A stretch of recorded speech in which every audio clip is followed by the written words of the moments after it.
טוב, ברשות הרב סבן היקר.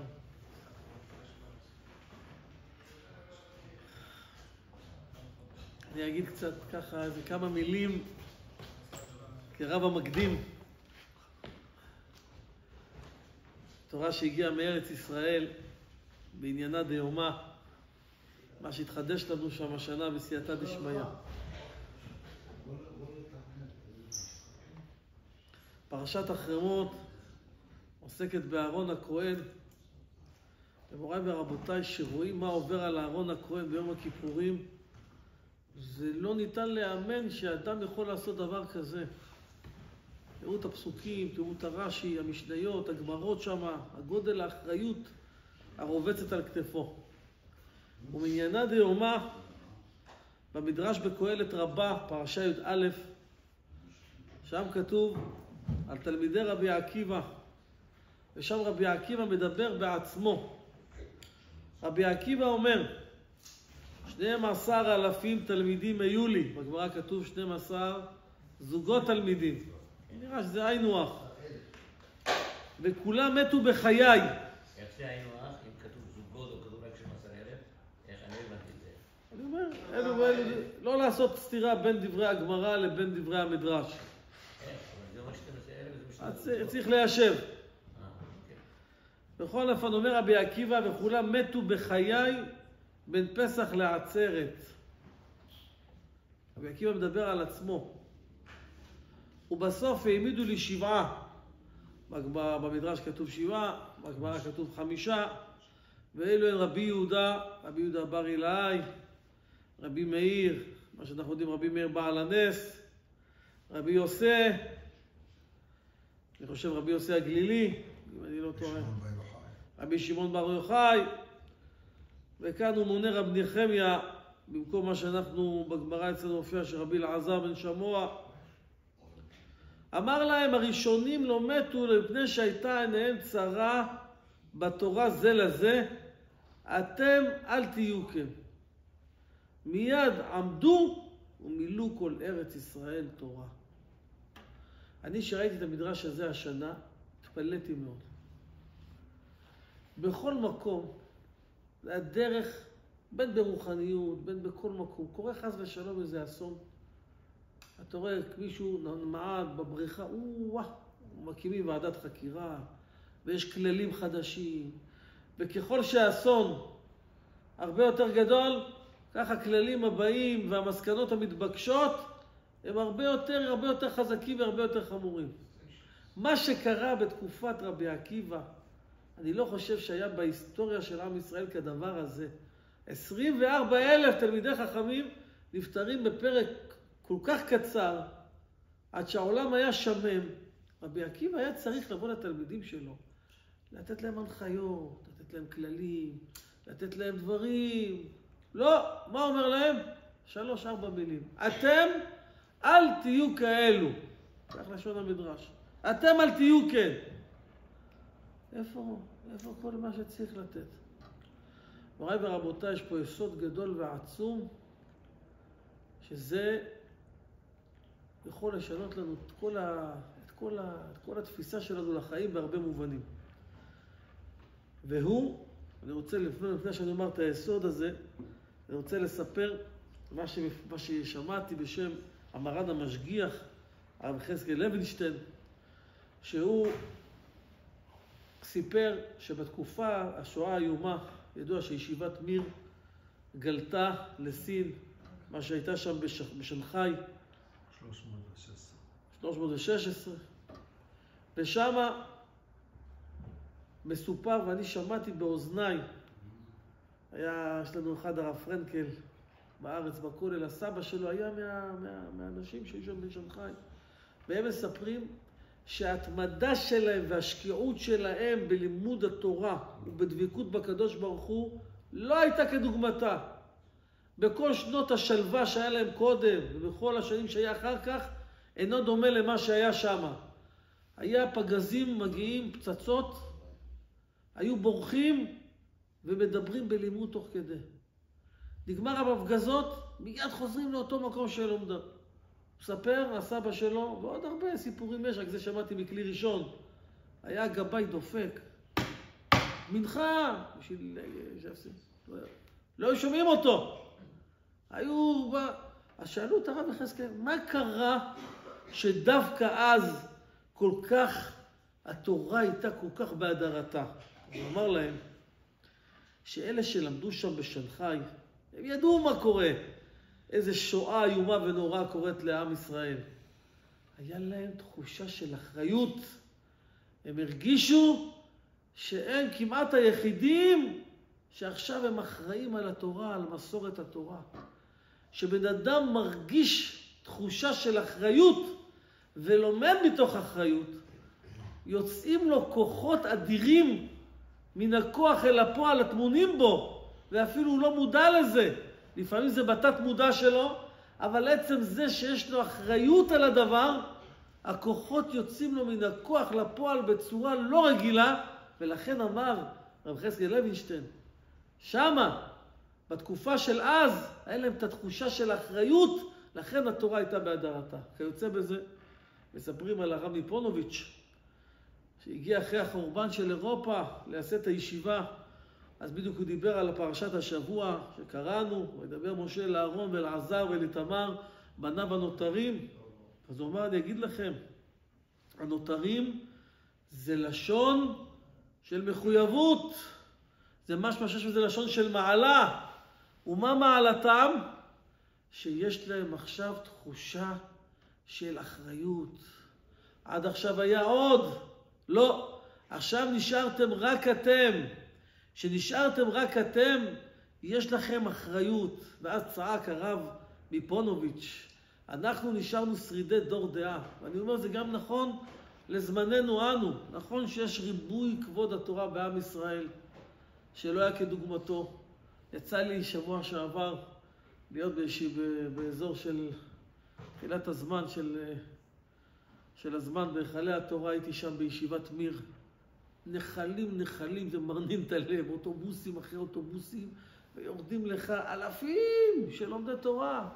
תבוא תראה בלייקווד מה קורה, אתה נכנס לבית מדרש, 5,000 לומדים, נכון, יש הרבה ריבוי תורה בדור שלנו, דור המשך, אבל בכל זאת, אנחנו מתי מעט, כי מכל העולם, מהמיליארדים הרבים שיש, כמה בכלל יהודים יש?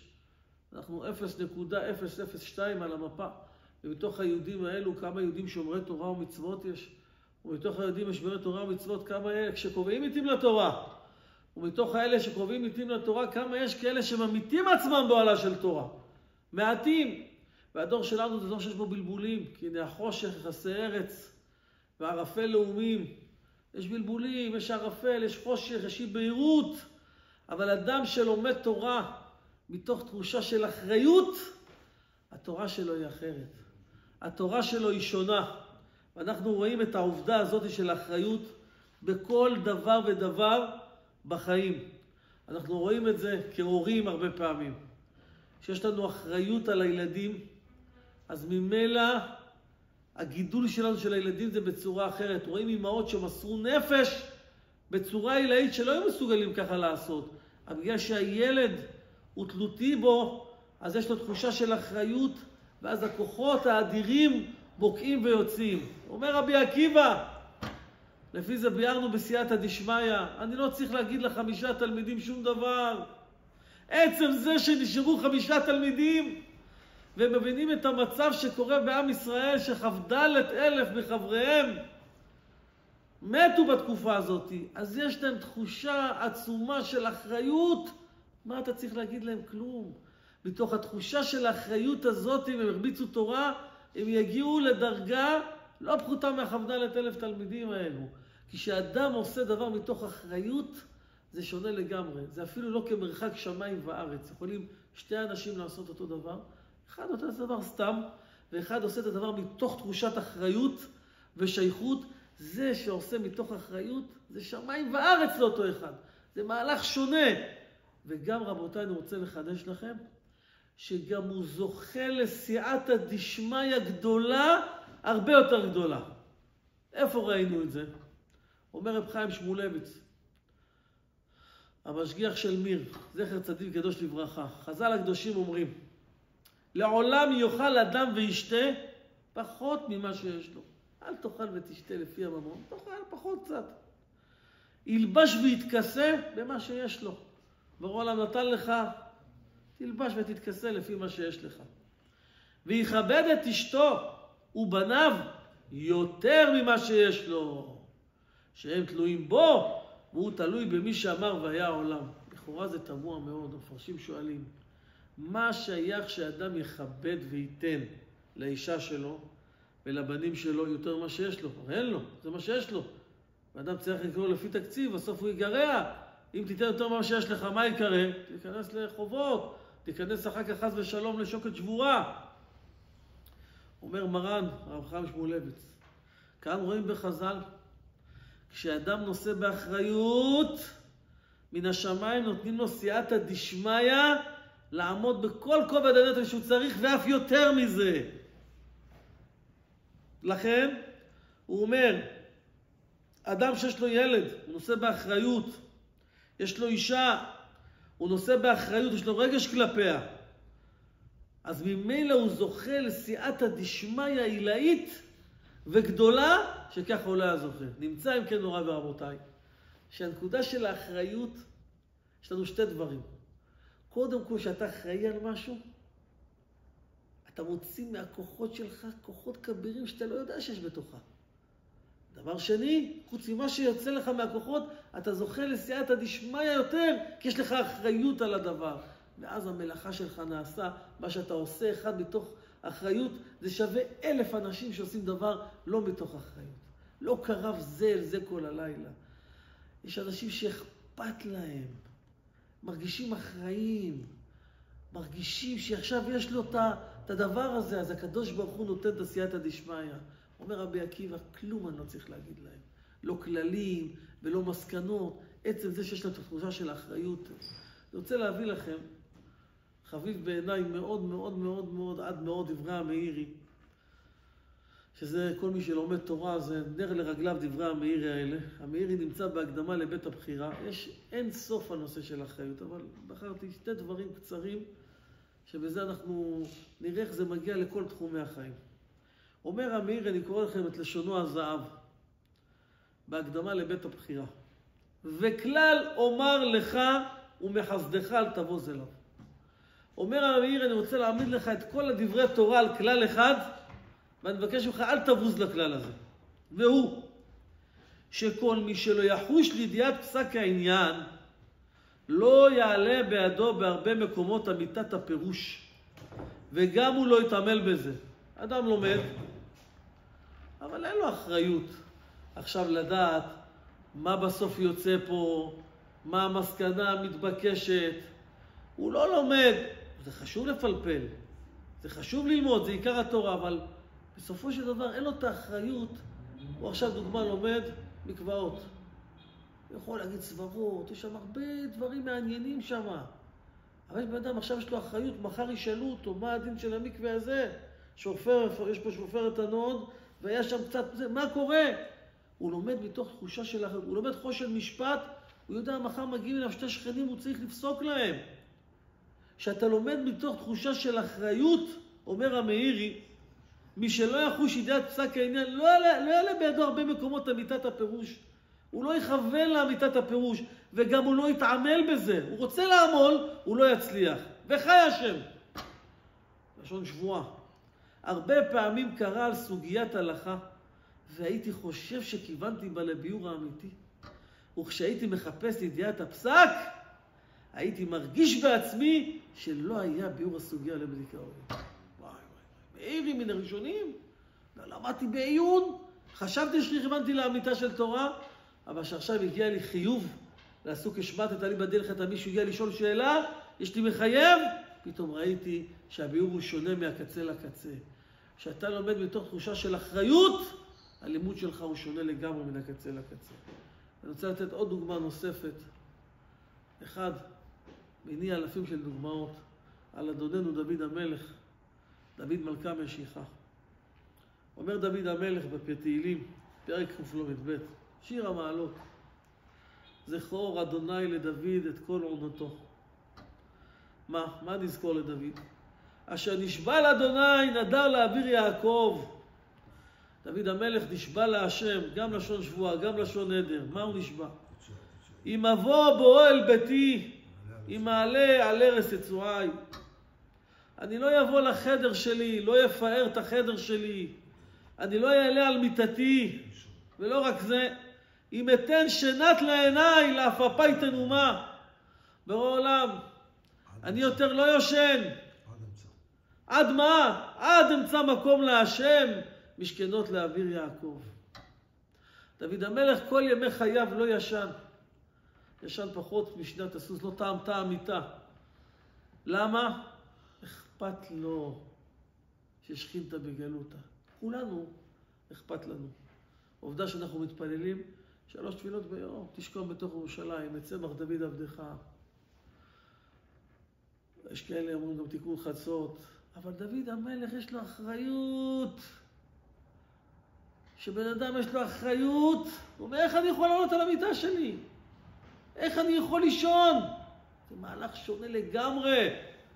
וזכה דוד המלך, שבנו שלמה בנה את המשכן, את בית המקדש, ונקרא גם כן על שמו. אז מוריי ורבותיי, זה יסוד גדול שאנחנו מגיעים לקראת מתן תורה. הקבלה הכי גדולה שיכולה להיות במתן תורה, תבוא מתוך תחושת אחריות. אתה לא מגיע לבית כנסת, אני מגיע, לא, אני אחראי. אכפת לי שהמניין יצליח, יש שיעור תורה, רב סבן, אני מגיע, אני אחראי להרבות כבוד שמיים. זה סייעתא דשמיא שונה, זה דבר שונה לגמרי מהקצה לקצה. זה לא דומה, לא, אתה כבר עושה את הדבר. תעשה אותו מתוך חיבור, תעשה אותו מתוך אחריות. אתה זוכה לסייעתא דשמיא מופלאה שאין כמוה.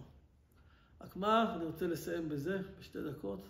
בכל זאת רבי עקיבא אמר להם, אל תהיו כאלו. למה? לא נהגו כבוד זה בזה. לא שחלילה דיברו לשון הרע. פחדו לתת כבוד אחד לשני. למה? הכבוד מנקה לבן אדם את השכרו מעולם הבא. כל הנאה שאדם עושה, נאכל לו מהשכר בעולם הזה. רק הכבוד זה הדבר היחידי. היה אחד מגדולי ישראל שנפטר, הבן שלו סיפר לי, שבא בחלום לאחד מבני המשפחה, לא רוצה להזכיר את שמו, כי אולי לא... אמרו לו, מה נעשה בדינך למעלה? אמר להם, הכל אכל הכבוד. אחידה, מרן אחידה, והרב חיים וולוז'ין על אבות, שתיהם. מאוד מאוד הווה שפל רוח. למה? למה מאוד מאוד? שתקוות אנוש רימה, כבוד אוכל לך מהחלק לעולם הבא. תלמידי רבי עקיבא פחדו, אמרו, מה, אני אתן לו כבוד? אוי ואבוי, מה יהיה איתי? מה יקרה פה? יקרה פה אסון? אני אוכל לו מכל החלק שלו לעולם הבא. לא, זה לא שאין להם חשבונות סתם שלא נהגו. איפה הטעות שלהם הייתה? לא. אתה, אם אתה חסיד, אתה אדם פרוש, תעשה את זה לעצמך. מה שנוגע לשני, תן לו כבוד. אתה עושה דיאטה, לא שותה קוקה קולה, אל תשתה קוקה קולה. לא תגיד עכשיו גם השני לא. תן לשני לשתות. הקדוש ברוך הוא לא מחפש שאתה תטיף לשני. הכבוד הוא צורך נפשי שבעולם רוצה שניתן את זה. אני אספר לכם סיפור מאלף, ובזה אני אסיים בסיפור הזה. היה פעם חנות מכולת, סיפור לפני 40 שנה, 30 שנה, 40 שנה. לא היה פלאפונים, טלפונים. אתם זוכרים את האסימונים של היה תקופה עוד לפני האסימונים, זה באים מהמכולת, קונים אצלו אסימון ומחייגים. והנה בעל המכולת רואה אחד, קונים אצלו כמות של אסימונים, עומד עם רשימה, מתקשר, שלום, אני גנן מקצועי, אני רוצה לבוא ולעשות לכם את הגינה וזה וזה וזה וזה. הוא מבין מהתשובה שאומרים לו לא. הוא אומר, אני אעשה לכם חצי מחיר מה שאתם מקבלים. לא. טלפון 1, 2, 3, 4, 5, 20 טלפונים. בעל המכולת ריחם עליו. הוא אומר לו, תשמע, יא יוני, בוא, אני רוצה שאתה תעשה משהו במכולת פה, אני אתן לך פרנסה, תראה, לא, קשה לי לראות את זה.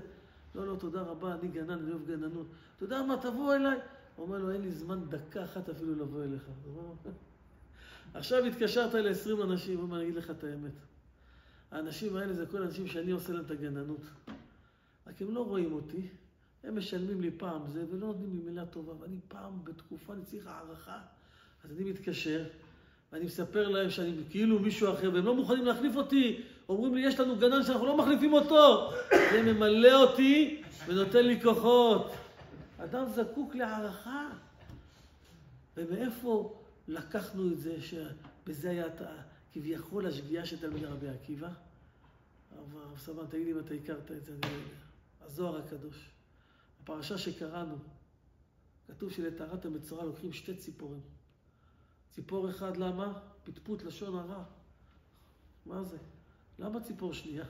כנגד מה זה? אומר הזוהר הקדוש, וואי, וואי, וואי, וואי, וואי, וואי, וואי, וואי. נקרא לכם את הדברים. אולי הרב גרב כבר הזכיר את זה. הזכרתם את זה, את הזוהר? כמה דעונשה דאי ברנש בגין מלבישה, שם הזוהר מעריך בפרשת תזריע לשון הרע. בר מינן אומר, דיברת לשון הרע, נחש הקדמוני מתלבש עליך, כל מצוות שאתה עושה, לקח הנחש הקדמוני, הצעת אותם, איזה דברים. הוא אומר, כמה שחמור עונש לשון הרע, כך עונשה בגין מילתיו דקאתי לידי, ויחי למעלה לה ולא מעליל. יש לך מילה טובה להגיד לשני, לחזק את רוחו, את נשמתו, לתת לו כבוד, ולא נתת, זה אותו עונש של לשון הרע. בגין דפגים לאורוחה. זה רבי עקיבא תלמידים, בזה הוא הזהיר אותם. אל תהיו כאלה, בן אדם לחברו זה אש. תיתנו כבוד לשני, כלום בניי, מה אני מבקש מכם? אומר הקדוש ברוך הוא, שתהיו אוהבים זה את זה, ותהיו מכבדים זה את זה. כמו שאני הקטן זוכה לשבת פה, הרב סבא נותן לי כמה מענים בחיי. זה כבוד התורה. אז בכבוד כבוד הרב. אני באמת שבאתי לשמוע את כבודו. סליחה קצת הערכתי בדברים, אבל... Kau ayah, kalau si penyimpan